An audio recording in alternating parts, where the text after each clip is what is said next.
Nick Knight, thank you so much for taking the time out to talk to us on Cricket Fables. Let me then begin by asking you what your thoughts were on the India-Australia series, because you were in an enviable position that was in the commentary box, and I'm sure there were a lot of Indian commentators who would have wanted to be there. But as a neutral commentator, observer, what did you make of the series and the resilience that the Indian team showed?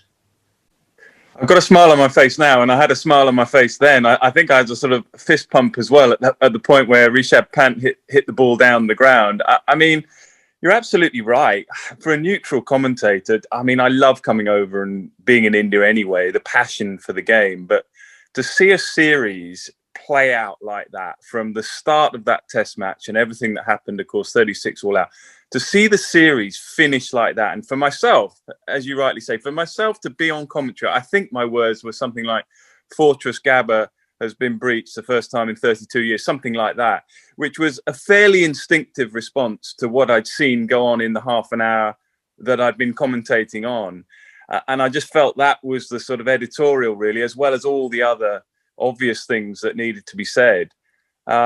And you're absolutely right. I mean, what a privilege. I think Sony have put out a little promotional video, which they put online, I think, and it sums up the whole test match in about a minute and a half.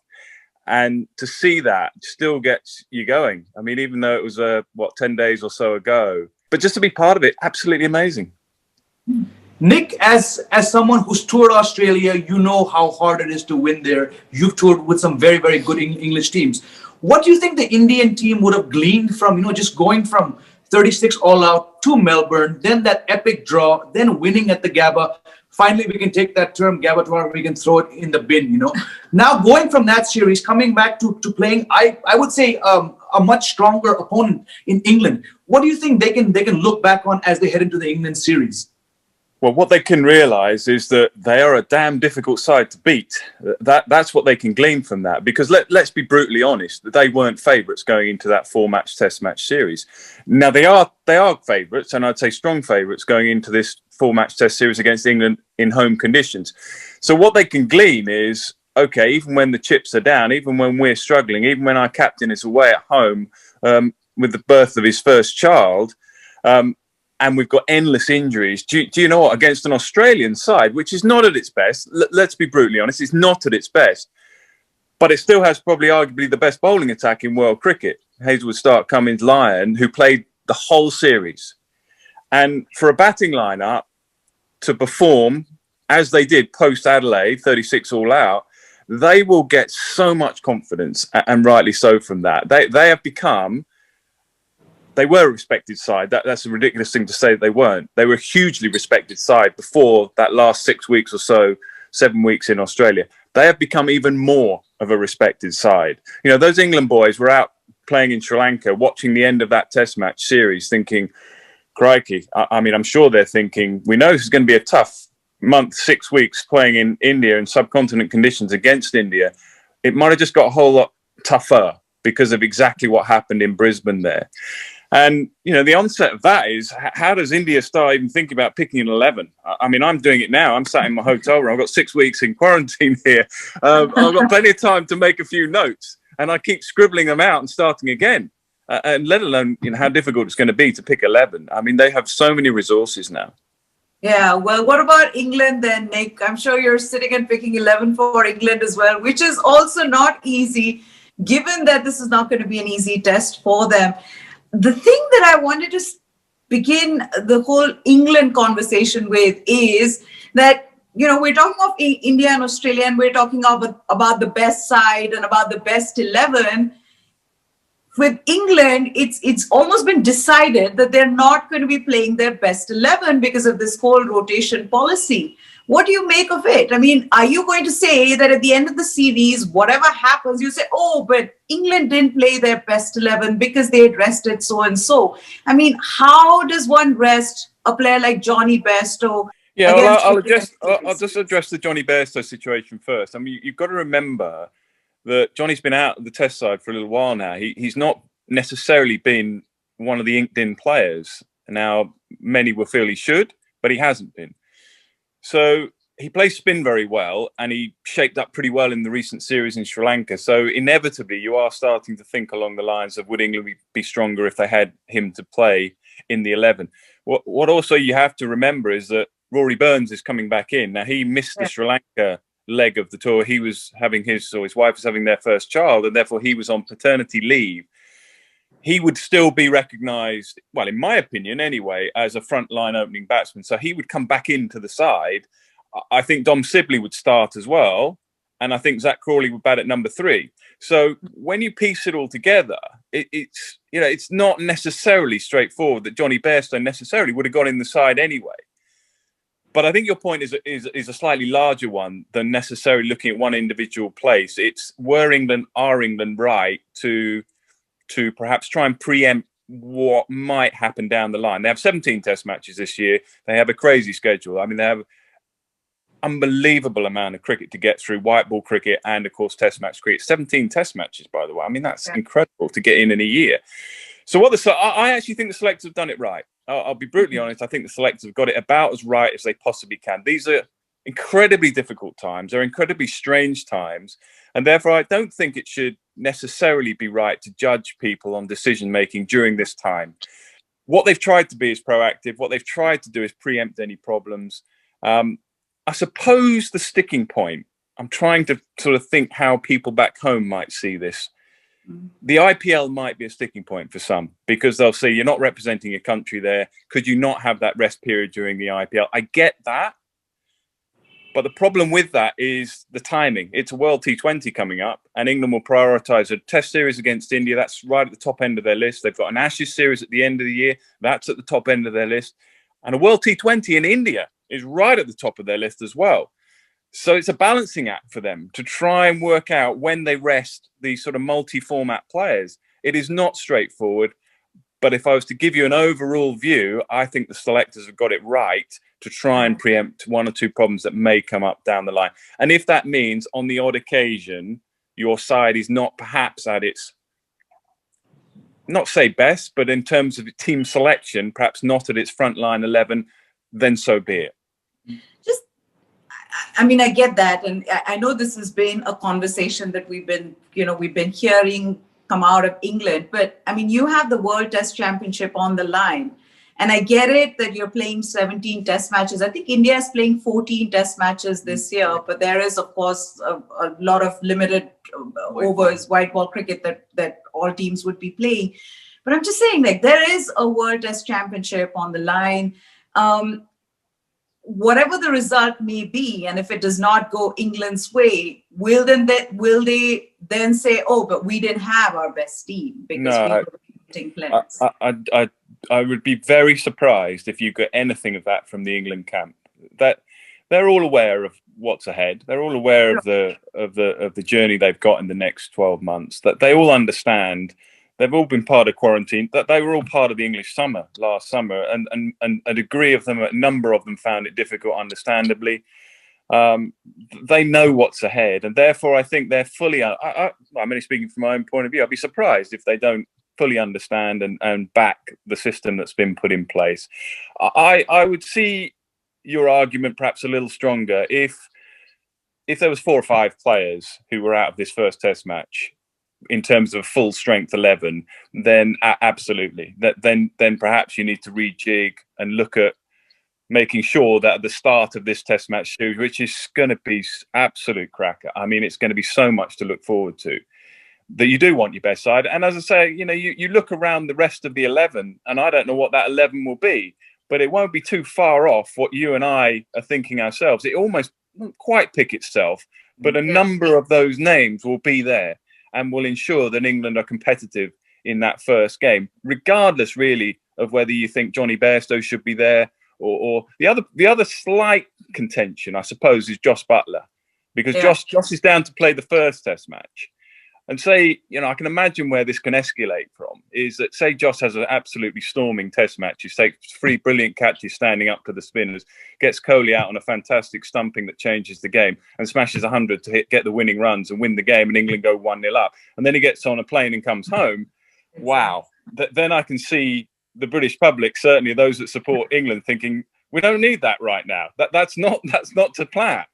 Now, that is where I could see the whole issue becoming perhaps highlighted a little bit more than it is. But with all these decisions, there are going to be examples of where perhaps it doesn't work. But I go back to the principle behind it, I think is a good one.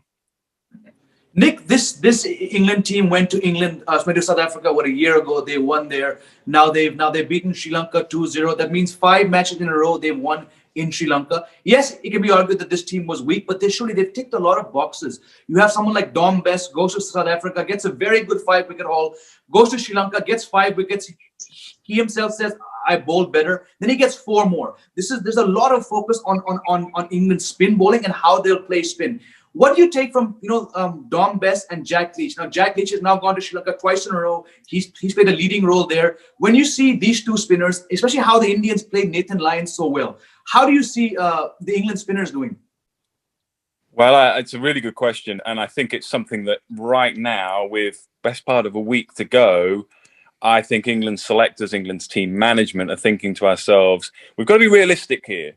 Dom Bess is a work in progress. Dom Bess is nowhere near an Ashwin. He's not a Jadeja. He's just starting what hopefully will be a terrific international career for him. Jack Leach's a little further down the line, and I think he will be relied upon to perhaps make sure that he keeps control during the middle overs and pick up wickets. Dom Bess, I'm a fan of Dom Bess. I'm pleased that he's here. I hope that he gets an opportunity to improve his cricket. I think what the selectors have got to work out, though, is what is their best bowling lineup going to that first test match. The easy way of looking at it is to say, it's going to spin, we need 2 spinners. Whether that means that Anderson and Broad then won't play together. I personally, and this is only my view, if you are to play Anderson and Broad together, that's 600 test wickets, 500 test wickets. I think the only way you can do that is to not play one of those spinners. That goes against the sort of perceived wisdom, because you're playing in Chennai, it's going to turn, you've got to play 2 spinners. You have Joe Root, who could perhaps bowl 8 overs as well in a day, maybe a bit more. You don't want to rely on that, but that's possible. So they have to work out, and the way I would do it, if I was Joe Root, the way I would look on it, this situation is twofold. One, what do India want least? Do they want Broad and Anderson in the same side? Probably not, because of 1,100 test match wickets. And can Joe Root set an attacking field to Dom Bess throughout the test match, first innings and second innings?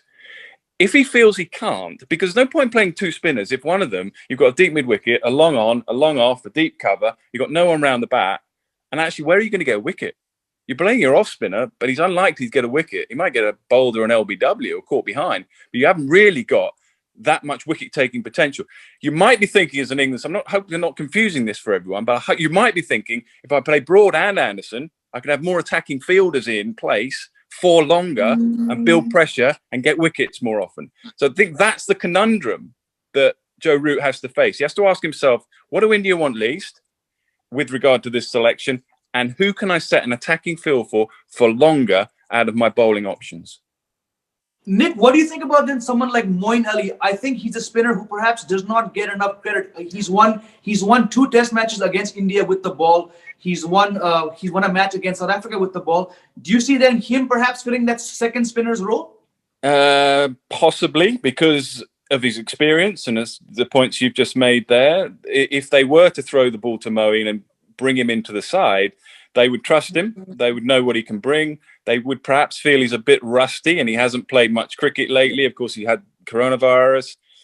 He's been in isolation. He didn't play in Sri Lanka. All that will conspire, I think, against him in the first test match. I personally would be surprised if they played Moeen, but I wouldn't be worried if they did, because here's a guy that knows his cricket inside out. And so I would support him and know that he could come in and do a decent job as he's done in the past. But my view sat here is it's going to be Archer will play, I think. I think Anderson will probably play in that first test match, if not Broad. So perhaps one of those. Stokes will play, obviously, as long as he can bowl and is fit. And then you're looking at Leach and then one more. So it might be Broad and Anderson. It might be Bess and Anderson. It might be Bess and Broad. That's the way I'd see it. I wouldn't necessarily see it as Moeen Ali at this stage. Nick, how do you see England's top order faring in these conditions in India? I mean, that really is the bone of contention. You know, I mean, everybody's talking about Joe Root and his form, but it's a team. There are 11 players in it. It's a batting lineup that needs to perform. How do you see them performing?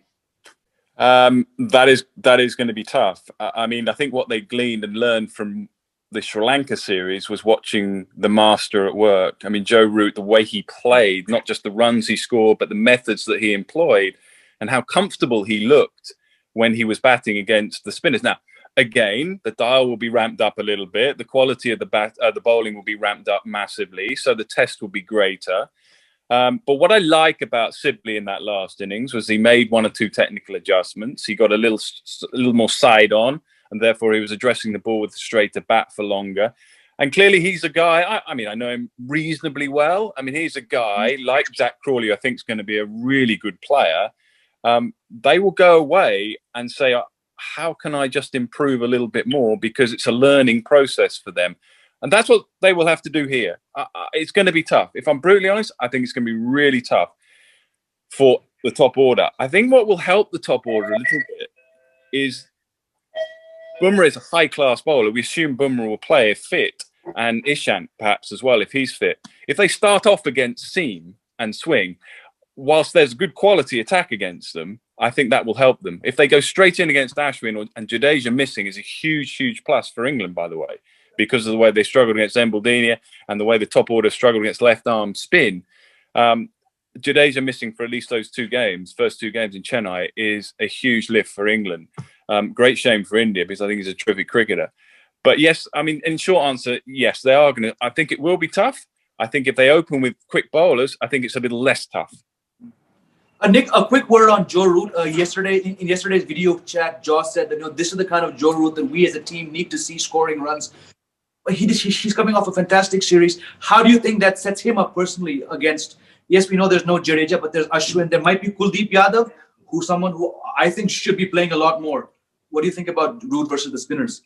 It's going to be. I can't wait. I cannot wait to see how he plays. I mean, I loved watching Marnus Labuschagne and I love watching Steve Smith. I mean, two master batsmen at the top of their powers trying to work a way of playing against, in particular, Ashwin.